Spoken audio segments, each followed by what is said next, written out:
Hallelujah. प्रभु को धन्यवाद देते हैं एक बार फिर से इस खूबसूरत सुबह के लिए, और प्रभु को धन्यवाद देते हैं क्योंकि हमारा परमेश्वर जिंदा और सच्चा परमेश्वर है, जिसने हमारे जीवनों में बड़े बड़े और अद्भुत काम किए हैं। और आइए एक बार फिर से आज सुबह प्रभु ने हमें मौका दिया है कि हम उसके वचन की ओर चल सके और उसके वचन में से सुनकर सीख सकें और आशीष पाने वाले हो सकें। आज एक बहुत ही इंपॉर्टेंट वचन है जो पवित्र आत्मा ने मुझे आज सुबह सुबह उठा के दिया।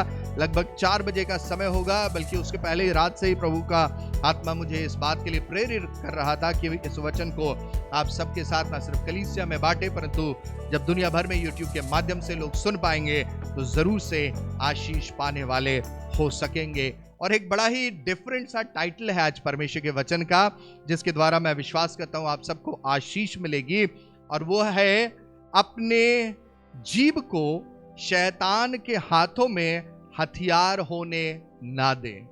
थोड़ा लंबा टाइटल है, अपने जीभ को शैतान के हाथों में हथियार होने ना दे।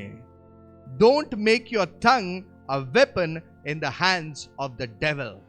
और परमेश्वर ने रात में इस वचन के द्वारा मुझसे बड़े अद्भुत तरीके से बातचीत की, और मैं फिर सोचने लगा कि प्रभु ये किस बात की ओर आप इस वचन को डायरेक्ट करना चाह रहे हैं या मेडिटेट करवाना चाह रहे हैं। सो कुछ पद परमेश्वर ने अपने वचन से मुझे बताए जो आज सुबह मैं आप सबके साथ बांट लेना चाहूंगा, और मैं विश्वास करता हूं कि परमेश्वर इसके द्वारा आप सबको आशीषित करने जा रहे हैं। अपने बगल वाले को देखिए, मुस्कुराइए और कहिए प्रभु आपको आशीषित करने जा रहे हैं।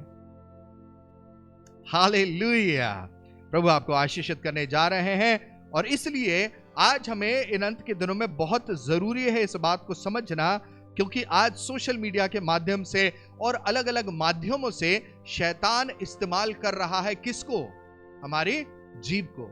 जब आप न्यूज चैनल्स को देखते हैं तो जहां न्यूज आनी चाहिए थी वहां सिर्फ लड़ाई और झगड़े नजर आते हैं। जब हम सोशल मीडिया पे देखते हैं तो वहां पे दिखाते हैं कि परिवार में आपसी लड़ाई और झगड़े हो रहे हैं, दोस्त झगड़ रहे हैं, भाई झगड़ रहे हैं, और इसको एक बड़ा फोकस का पॉइंट आज बना दिया गया है कि किसी भी तरीके से ऐसे शब्द, ऐसी बातें लोगों के जुबान से निकलवाई जाए जिससे कि उनके बीच में आपसी लड़ाई और झगड़े हो सके। और जिस तरीके से परमेश्वर हमारी जुबान को इस्तेमाल करता है, जैसे अभी थोड़े समय पहले हमने प्रभु की आराधना की, गवाहियां दी, किसके द्वारा दी? अपनी जुबान के द्वारा। परमेश्वर की महिमा हम अपने जुबान के द्वारा कर रहे हैं और करते रहेंगे, लेकिन विरोधी क्या करता है? इसी जुबान को अपने कंट्रोल में लेने की कोशिश करता है। और इसलिए आज परमेश्वर ने इस वचन को दिया है कि हम अपने जुबान को शैतान के हाथों में हथियार होने ना दें। इसका मतलब क्या हुआ? कि हम देते हैं। समझिएगा बड़े ध्यान से आज वचन को, हम होने देते हैं, है ना? और इस वजह से विरोधी हमारे जुबान को एक हथियार के रूप में इस्तेमाल करता है, ना सिर्फ दूसरों के लिए नुकसान पहुंचाने के लिए, परंतु हमारे खुद के जीवन को नुकसान पहुंचाने के लिए। कितनी बार हम अपने बारे ही नकारात्मक बातें बोलना शुरू कर देते हैं, जब तक यहां रहता है मन में फर्क ज्यादा नहीं पड़ता है, लेकिन आप जब जुबान से अंगीकार करने लग जाते हैं इस बात को अपने बारे भी, वो आपके लिए ही नकारात्मक चीजें होने लग जाती हैं। जानते हैं क्यों? क्योंकि जब हम उत्पत्ति में पढ़ते हैं तो परमेश्वर ने जब इस पृथ्वी की रचना की तो परमेश्वर ने क्या कहा? हो जा, और वो हो गया। अधिकार जुबान में, अथॉरिटी इन हिज वर्ड्स, उसके अधिकार में था, परमेश्वर के अधिकार में था या है कि प्रभु जो कहते हैं, परमेश्वर जो कहते हैं वो हो जाता है।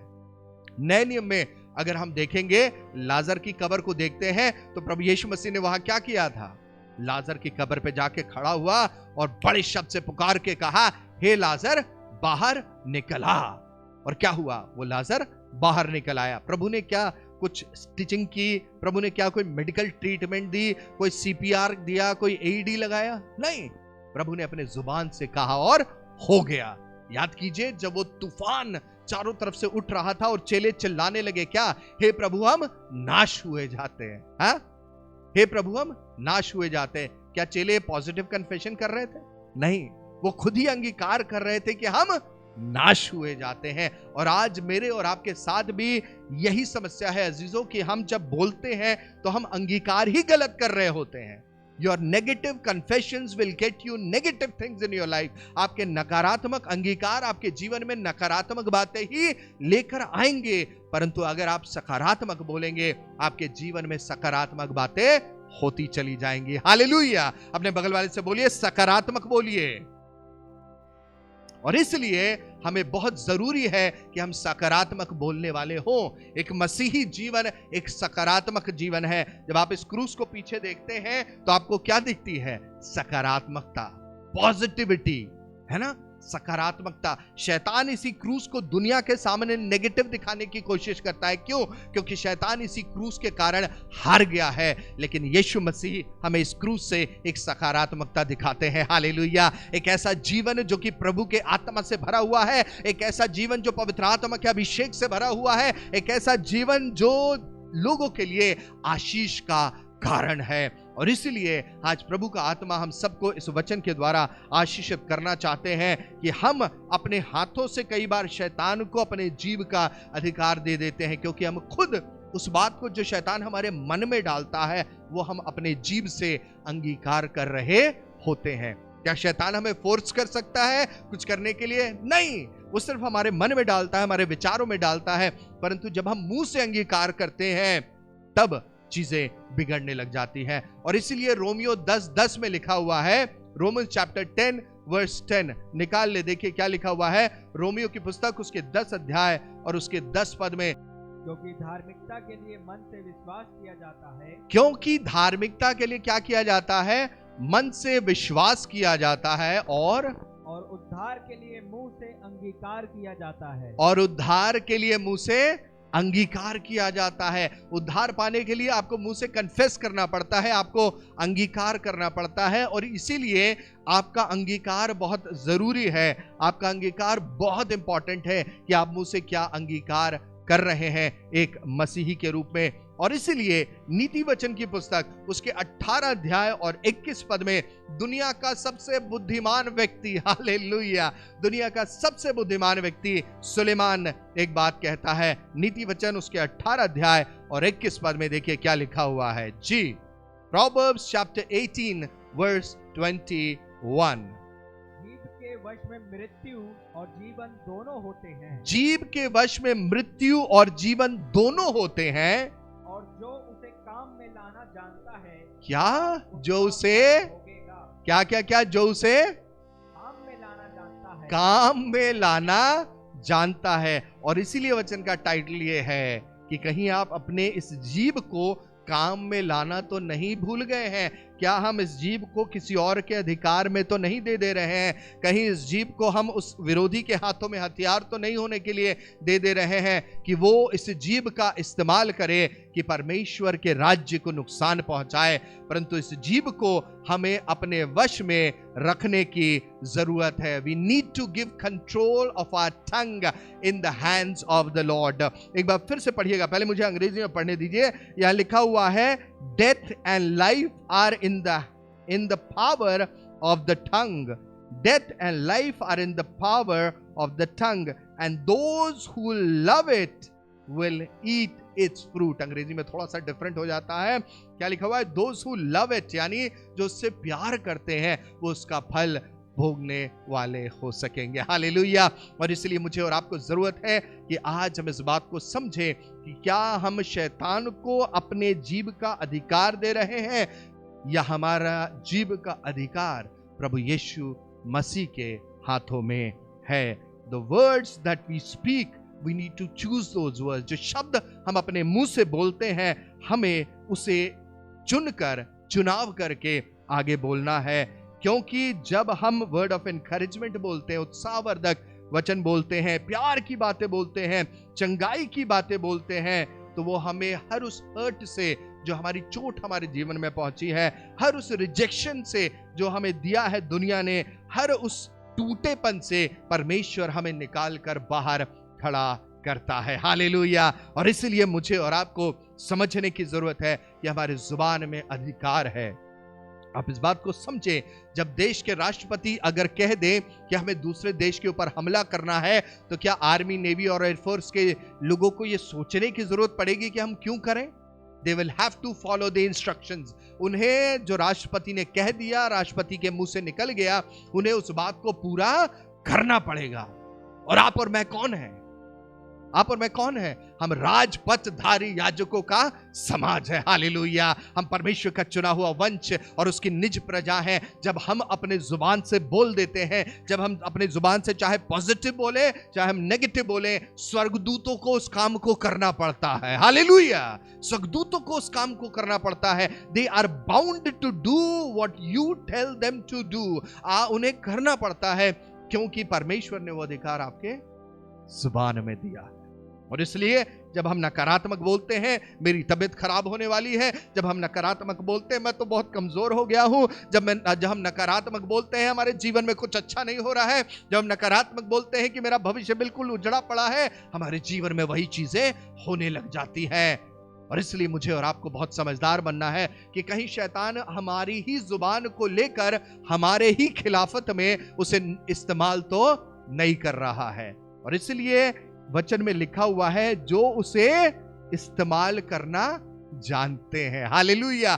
आपको इस्तेमाल करना आना चाहिए, क्योंकि अगर आपको तलवार चलाना नहीं आता है तो क्या करेंगे आप उसी तलवार से अपने आप को ही घायल कर लेंगे। और आज मैं और आप इस बात को समझें प्रभु के बेटे बेटियों, कि हम कहीं ऐसा ही तो नहीं कर रहे हैं अपने जुबान के द्वारा। क्या शैतान कहीं हमारे ही जुबान को लेकर हमें नुकसान तो नहीं पहुंचा रहा है, हमारे जीवन को कमजोर तो नहीं कर रहा है, कहीं हमें परमेश्वर की उपस्थिति से दूर तो नहीं लेके जा रहा है, कहीं हमारे जीवन में जो आशीष परमेश्वर हमें देना चाहते हैं, जो भरपूरी परमेश्वर हमें देना चाहते हैं, कहीं हमारे जुबान के नकारात्मक अंगीकार की वजह से वो हमारी आशीषें छिन तो नहीं जा रही हैं। हमें आज इस बात की ओर बहुत ध्यान देने की जरूरत है। इसीलिए याकूब की पुस्तक उसके 3 अध्याय 5 और 6 पद में देखिए क्या लिखा हुआ है। Book of James chapter 3 verse 5 and 6। Yakub की पुस्तक उसके 3 अध्याय 5 और 6 पद में परमेश्वर इस बात को कहते हैं। मैं अंग्रेजी में पढ़ रहा हूं और उसके बाद आप हिंदी में पढ़िएगा। So also the tongue is a small member, yet it बोस्ट्स of great things. How great a forest is set ablaze by such a small fire, and the tongue is a fire, a world of unrighteousness। Hindi में क्या लिखा हुआ है, पढ़े। याकूब की पुस्तक उसके 3 अध्याय 5 और 6 पद। Book of James chapter 3 verse 5 and 6। जी, वैसे ही जीभ भी एक छोटा सा अंग है।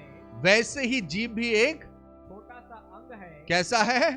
छोटा सा अंग है। It's a small part of the body। जी, और बड़ी बड़ी डींगे मारती है। क्या? और बड़ी बड़ी डींगे मारती है। अरे पादरी साहब, आपको क्या पता हम कौन हैं? अरे हमारी तो पहचान उनसे है, हमारी पहचान उनसे है। हमारे देश के जितने बड़े बड़े राजनेता हैं उनसे हमारी पहचान है। हमारी तो पार्लियामेंट तक पहचान है, वो छोड़िए, हमारी तो अमेरिका तक पहचान है। डींगे मारता है, हम कुछ हैं, मैं कुछ हूं। और फिर आगे क्या कहता है? जी, देखो थोड़ी सी आग से कितने बड़े वन में आग लग जाती है। अब याद है ना आपको कैलिफोर्निया की आग? पापा बता रहे थे अभी, पूरे कैलिफोर्निया को जलाकर एक छोटी सी आग ने खत्म कर दिया। वही अगर आग आपके किचन में आपके गैस स्टोव से निकल रही होती तो वो खाना बनाने के काम आती, पर उसी आग ने एक पूरे जंगल को जला के खत्म कर दिया, एक पूरे शहर को तबाह करके रख दिया। और उसका इवैल्यूएशन या उसको कंपेयर किसके साथ किया जा रहा है? आपकी जीभ के साथ। ये तो कैलिफोर्निया की आग से भी ज्यादा खतरनाक है। ओ माय गॉड, डेंजर, खतरा। और फिर क्या लिखा हुआ है? जीभ भी एक आग है। जीभ भी क्या है? एक आग है। It's a fire. जीभ हमारे अंगों में अधर्म का एक रोग है। जी, और सारी देह पर कलंक लगाती है। और सारी देह पे कलंक लगाती है। आपने कई बार देखा होगा ना, कुछ लोग जो बड़े लंबे चौड़े 6-6, 7-7 फीट के होते हैं और वो ऐसे बाउंसर की तरह खड़े रहते हैं कहीं कहीं पे, आपने देखा होगा कुछ जगहों पे, और जब तक वो बोलते नहीं है तब तक बड़े स्मार्ट और हैंडसम लगते हैं। लेकिन जैसे ही उनकी जुबान खुलती है तो क्या होता है? आप हतप्रभ रह जाते हैं कि ये कैसी भाषा बोल रहे हैं।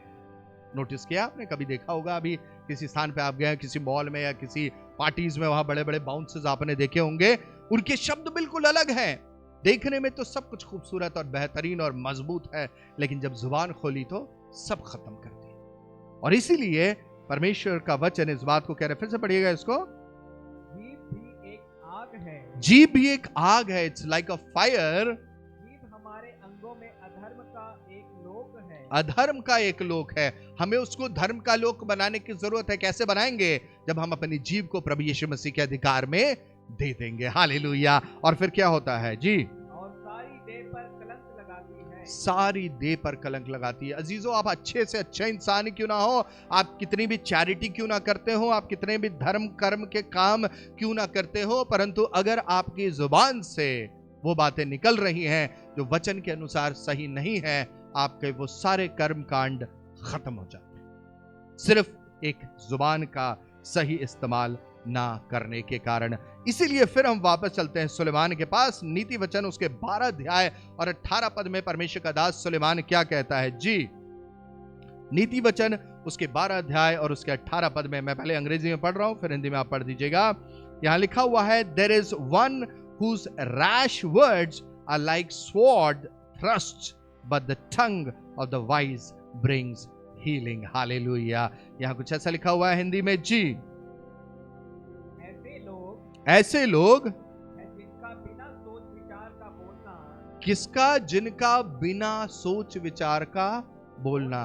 कई बार हम लोग ऐसे ही हो जाते हैं अजीजों, हम बिना सोचे विचारे कई सारी चीजें बोल देते हैं और हमें पता भी नहीं चलता कि उसका असर कितना ज्यादा हो रहा है। कई बार सोशल मीडिया पे जब लोग किसी के बारे कुछ गलत बोल देते हैं, आपने देखा होगा अभी कोविड के समय में एक फेमस एक्टर था जो कि बहुत अच्छा था, लेकिन उसके बारे में लोगों ने कितनी सारी बातें बोली, कितना बुरा बुरा बोला। आज भी जब सोशल मीडिया में हम देखते हैं तो कितने सारे ऐसे बहुत अच्छे लोग हों जिनके बारे और जिनके पिछले जीवन को जब हम जानते हैं, ऐतिहासिक रूप से भी हमारे देश के भी बहुत सारे ऐसे बहुत सीनियर डिग्निटरीज रहे हैं, लेकिन आज जुबान के द्वारा उनकी छवि को खराब किया जा रहा है। They are being impacted negatively just because somebody is using wrong words.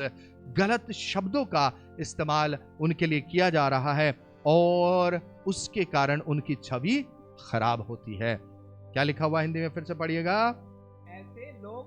ऐसे लोग हैं जिनका बिना सोचे विचार का बोलना। हमें इस बात को आज समझना पड़ेगा, कहीं ऐसे लोगों की लिस्ट में मैं तो नहीं आ रहा, कहीं ऐसे लोगों की लिस्ट में प्रभु मैं तो नहीं हूं जो मैं बिना सोचे विचारे बोल रहा हूं और उसकी वजह से क्या हो रहा है? जिसकी वजह से तलवार की नाई चुभता है। तलवार की नाई चुभता है। It pens like a sword. तलवार की नाई चुभता है। और मैं इस बात को कहना चाहता हूं, हो सकता है कई बार हम सब इस बात को समझते हैं कि कहीं ना कहीं हमारे जुबानों से ऐसी बातें हो जाती हैं। We do it.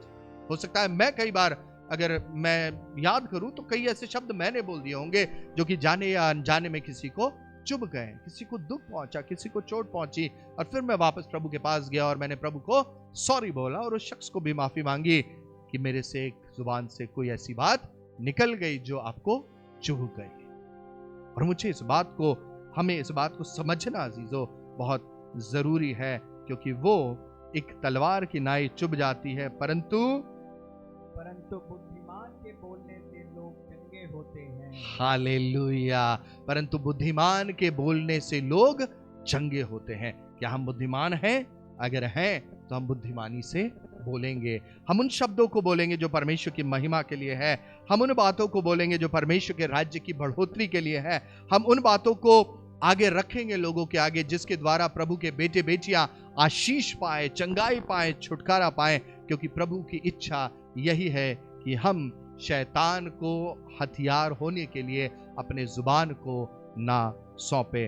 और इसलिए इफिसियों की पुस्तक उसके 4 अध्याय और 29 पद में एक बात लिखी हुई है। Book of Ephesians chapter 4 verse 29। इफिसियों की पुस्तक उसके 4 अध्याय और 29 पद में एक बात लिखी हुई है। पढ़िए जी। कोई गंदी बात तुम्हारे मुंह से ना निकले। अरे पादरी साहब क्या बात कर रहे हैं, हम तो बहुत अच्छी बातें करते हैं। जब लोग देख रहे होते हैं तब तो हम बहुत अच्छी बातें करते हैं, पर क्या जब लोग नहीं भी देख रहे हैं तब भी हम अच्छी बातें करते हैं? क्या जब हम अपने फ्रेंड सर्कल में होते हैं, हम अपने दोस्तों में होते हैं जो हमारे बड़े खास हैं, क्या तब भी हम अच्छी बातें ही बोल रहे होते हैं? जब हम अपनी कलीसिया में अपने लोगों के साथ होते हैं तो क्या तब भी हम अच्छी ही बातें बोल रहे होते हैं? क्या हम ऐसी बात तो नहीं बोल रहे होते हैं जो चोट का कारण है, जो ठोकर का कारण है, जो किसी की बुराई है, किसी के लिए कड़वाहट है, किसी के लिए द्वेष है, किसी के लिए ईर्ष्या है? हमें अपने आप को जांचने की जरूरत है। जी, कोई गंदी बात तुम्हारे मुंह से ना निकले। अंग्रेजी में लिखा हुआ है, let no corrupting talk come out of your mouth. ऐसी चीज, करप्टिंग क्या हो गया? करप्शन। करप्शन को हिंदी में क्या बोलेंगे? भ्रष्टाचार की बातें तुम्हारे मुंह से ना निकले। भ्रष्टाचार का मतलब क्या होता है? भ्रष्ट आचार, यानी जो आपका चाल चलन है वो भ्रष्ट हो चुका है, वो खराब हो चुका है, और आपके अंदर वो भ्रष्ट आचार, आपका जो जीवन है वो भ्रष्ट आचरण बन गया है। उसको बदलने की जरूरत है। तुम्हारे मुंह से कोई भी भ्रष्टाचार की बातें ना निकले, और पर आवश्यकता के अनुसार वही। क्या? पर आवश्यकता के अनुसार वही। आवश्यकता के अनुसार वही जो उन्नति के लिए उत्तम हो। किसके लिए? उन्नति के लिए उत्तम हो।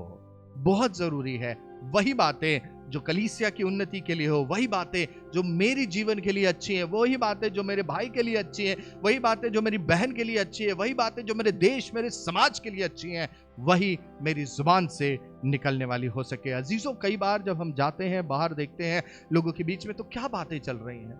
उसको नुकसान पहुंचाओ, उसको नुकसान पहुंचाओ, वो हमारा नहीं है, वो हमारा नहीं है। हमारे तो सब हैं, हम तो सब एक ही परमेश्वर की रचना है।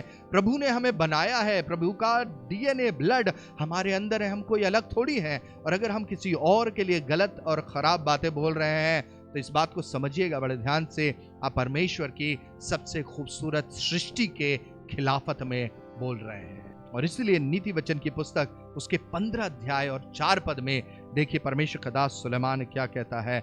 नीति वचन की पुस्तक उसके 15 अध्याय और 4 पद में सुलेमान एक बड़ी खूबसूरत बात कह रहा है।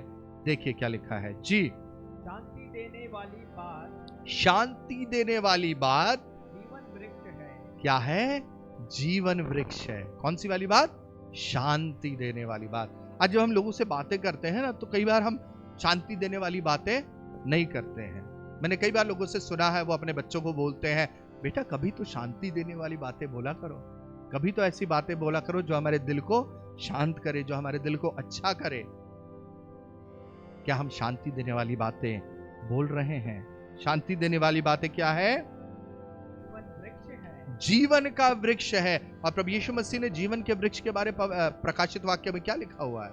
लिखा है ना, जीवन के वृक्ष के बारे, उसमें 12 प्रकार के फल लगते हैं और वो हर महीने फलता है, और उससे जाति जाति के लोग चंगे हो जाते हैं। हालेलुया। उसी जीवन के वृक्ष की बात अभी सुलेमान इस प्रकाशन में कर रहा है। अ ट्री ऑफ लाइफ, अंग्रेजी में लिखा हुआ है, a gentle tongue is a tree of life. वो जीवन का वृक्ष है कि आपके जुबान से निकलने वाली बातें ऐसी हैं जो कि जीवन के वृक्ष के समान है। आपके जुबान से निकलने वाली ऐसी बातें हैं जो पवित्र आत्मा के फलों से लदी हुई है। आपके जुबान से निकलने वाली हर एक बात क्या ऐसी है जिसके द्वारा लोगों के जीवनों में चंगाई आ रही है। कई बार लोग कहते हैं, अरे तुम ऐसी बातें करते हो कि हमारा ब्लड प्रेशर बढ़ जाता है ना, बोलते हैं ना, सुना होगा आपने। नहीं, हमें ऐसी बातें बोलनी है जो परमेश्वर की महिमा के लिए। आगे क्या लिखा हुआ है? परंतु उलट फेर की बात से आत्मा दुखित होती है। सो हमें इस बात को याद रखना है कि हमें दुख वाली बातें नहीं, परंतु हमें आनंद वाली बातें बोलनी है, ताकि परमेश्वर की महिमा इसके द्वारा हो सके। मत्ती की पुस्तक उसके 12 अध्याय उसके 36 से लेकर 37 पद तक। Book of Matthew chapter 12 verse 36 to 37। Matti की पुस्तक उसके 12 अध्याय 36 से लेकर 37 पद तक। जी, और मैं तुमसे कहता हूँ और मैं तुमसे कहता हूं, कौन कह रहा है? प्रभु यीशु मसीह इस बात को कह रहे हैं जी, कि जो जो निकम्मी बातें मनुष्य कहेंगे, जो जो निकम्मी बातें मनुष्य कहेंगे, न्याय के दिन हर एक बात का लेखा देंगे। न्याय के दिन हर एक बात का लेखा देंगे। अंग्रेजी में लिखा हुआ, I tell you on the day of judgment people will give account of every careless word that they speak. यानी वो बातें जो यूं ही बोल दी गई, हमने समझा नहीं और हमने बोल दिया, जो आया मन में बोल दिया, जो आया सोच में बोल दिया, उसने बोला हमने वापस वैसा ही बोल दिया। Careless words. हमें अपने वर्ड्स के प्रति केयरफुल होना है। अपने बगल वाले से बोलिए, अपने वर्ड्स के प्रति हमें केयरफुल होना है, अपने शब्दों के प्रति हमें सावधान होना है। और फिर आगे क्या लिखा हुआ है जी? क्योंकि तू अपनी बातों के कारण निर्दोष और अपनी बातों ही के कारण दोषी ठहराया जाएगा। क्योंकि तू अपनी ही बातों के कारण निर्दोष या दोषी ठहराया जाएगा। याद कीजिए, अगर आप किसी कोर्ट में गए हैं और दो पक्ष के लोग आमने सामने खड़े हुए हैं, जज साहब पूछते हैं, अच्छा इसके बारे बताओ क्या हुआ था, उधर से वो व्यक्ति उस दूसरे व्यक्ति के बारे बताता है। अगर उसने सही बातें उसके लिए बोली तो वो क्या होगा? निर्दोष ठहरेगा। परंतु अगर उसके बारे उसने गलत बातें बोली तो वो दोषी ठहराया जाएगा। इसलिए अजीजों, मुझे और आपको इस बात को समझना है कि हमारी जुबान से क्या निकल रहा है, क्योंकि न्याय के दिन जब हम परमेश्वर के सामने खड़े होंगे तो हर वो शब्द जो हमने कहा है, चाहे अपने लिए हो चाहे अपनों के लिए हो, परमेश्वर उसका न्याय करेगा। और इसलिए नीति वचन की पुस्तक में हम वापस आते हैं 16 अध्याय और 24 पद में। देखिए क्या लिखा हुआ है। नीति वचन उसके 16 अध्याय 24 पद में जी। मन भावने वचन। कैसे वाले वचन? मन भावने। वाओ! अरे ब्रदर, आप क्या बातें करते हैं! अरे सिस्टर, आप क्या बातें करते हैं! आपके साथ बैठने का मन करता है। घंटे घंटे हो जाते हैं आपसे बात करते हुए। आप परमेश्वर के वचन से इतना अच्छा बताते हैं, इतना खूबसूरत बताते हैं, हमारा दिल करता है बस बैठे रहें और सुनते रहें जो आप बता रहे हैं। क्या है? मन भावना। दुनिया की बातें नहीं। याद रखिएगा, मैं दुनिया की बातें नहीं कह रहा हूं, क्योंकि दुनिया वाले भी बहुत अच्छी अच्छी मन भावनी, वो दुनिया वाली बातें करते हैं जो उस समय तो बड़ी मनभावनी लगती है। अच्छा उसने ऐसा कर दिया, अच्छा उसने वैसा कर दिया, अच्छा उसके जीवन में ऐसा चल रहा है, उसके परिवार में। वो भी दुनिया के लिए, दुनिया के लोगों के लिए वो मनभावनी बातें हैं। पर परमेश्वर के लोगों के लिए परमेश्वर की बातें मन भावनी बातें हैं। हालेलुया! आज मुझे और आपको अजीजों चुनाव करना है कि हम किसकी बात को सुन रहे हैं और अपनी जुबान से किसकी बातों को निकाल रहे हैं। क्या लिखा हुआ है? मधुर छत्ते, यानी मधुमक्खी का जो असली वाला छत्ता होता है, उसके समान है जी। और किनाई प्राणों को मीठे लगते हैं। किनाई प्राणों को क्या लगते हैं? मीठे लगते हैं।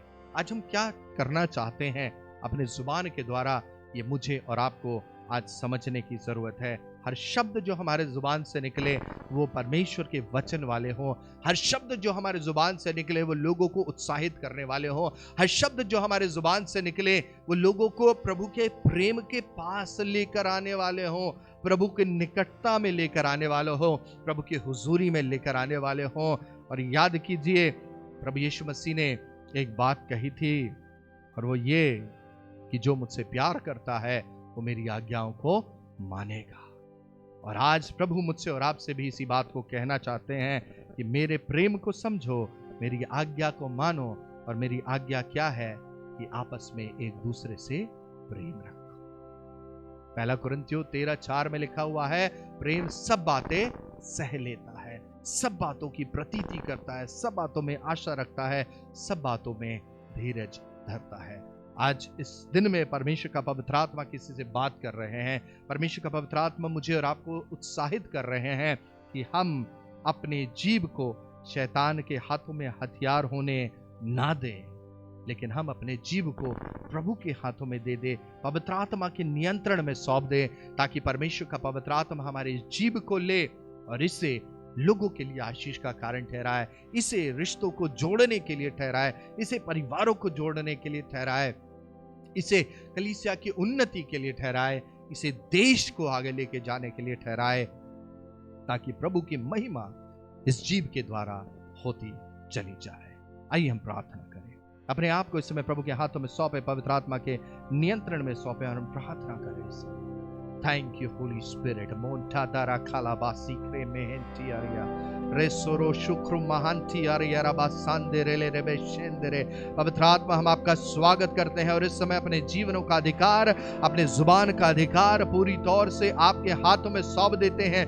Holy Spirit, you take control of our tongue, Lord, ताकि आज के इस दिन से हमारे जुबानों से जो भी बात निकले, जो भी शब्द निकले परमेश्वर, वो आपके आज्ञा के अनुसार, आपके वचन के अनुसार हो और हमारी जीभ के द्वारा प्रभु आपके नाम को महिमा मिले। हमारी जीभ के द्वारा प्रभु लोग चंगाई पाए, हमारे जीभ के द्वारा लोग उन्नत किए जाएं, हमारे जीभ के द्वारा प्रभु हर एक शब्द के द्वारा लोग बढ़े, आगे बढ़े, उन्नत हो, तरक्की करे, परिवार बढ़े, रिश्ते बढ़े, कलीसियाएं बढ़े, हमारा समाज और हमारा देश बढ़े, क्योंकि जीभ का नियंत्रण आपके हाथों में रहे। प्रभु आज हम मांगते हैं पवित्र आत्मा, आप अधिकारी हो, आप नियंत्रण लें और इस जीव को सिर्फ और सिर्फ प्रभु यीशु मसीह की महिमा के लिए इस्तेमाल करें। हम धन्यवाद देते हैं प्रभु आपके वचन के प्रकाशन के लिए। हम धन्यवाद देते हैं आज इस सुबह आपने हम सबसे बातचीत की है और हम चाहते हैं प्रभु हम आपके वचन के अनुसार चले। हम माफी मांगते हैं खुदावंद और आपसे कहना चाहते हैं, इस बात का अंगीकार करते हैं प्रभु कि शायद हमारे जुबानों से कई बार ऐसी गलत बातें निकली हैं जिसके कारण लोगों को ठोकर पहुंची है,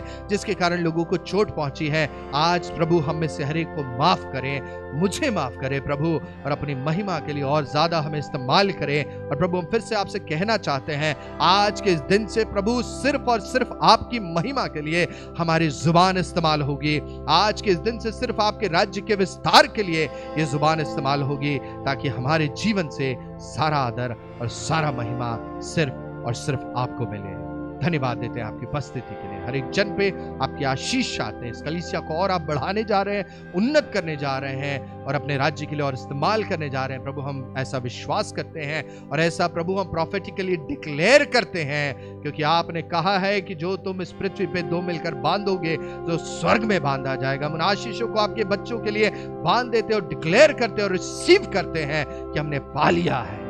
धन्यवाद देते हैं, शुक्रगुजार है आपकी उपस्थिति के लिए। आपको सारा आदर, सारा महिमा देते हैं। प्रभु यीशु मसीह के नाम से मांगते हैं, आमीन।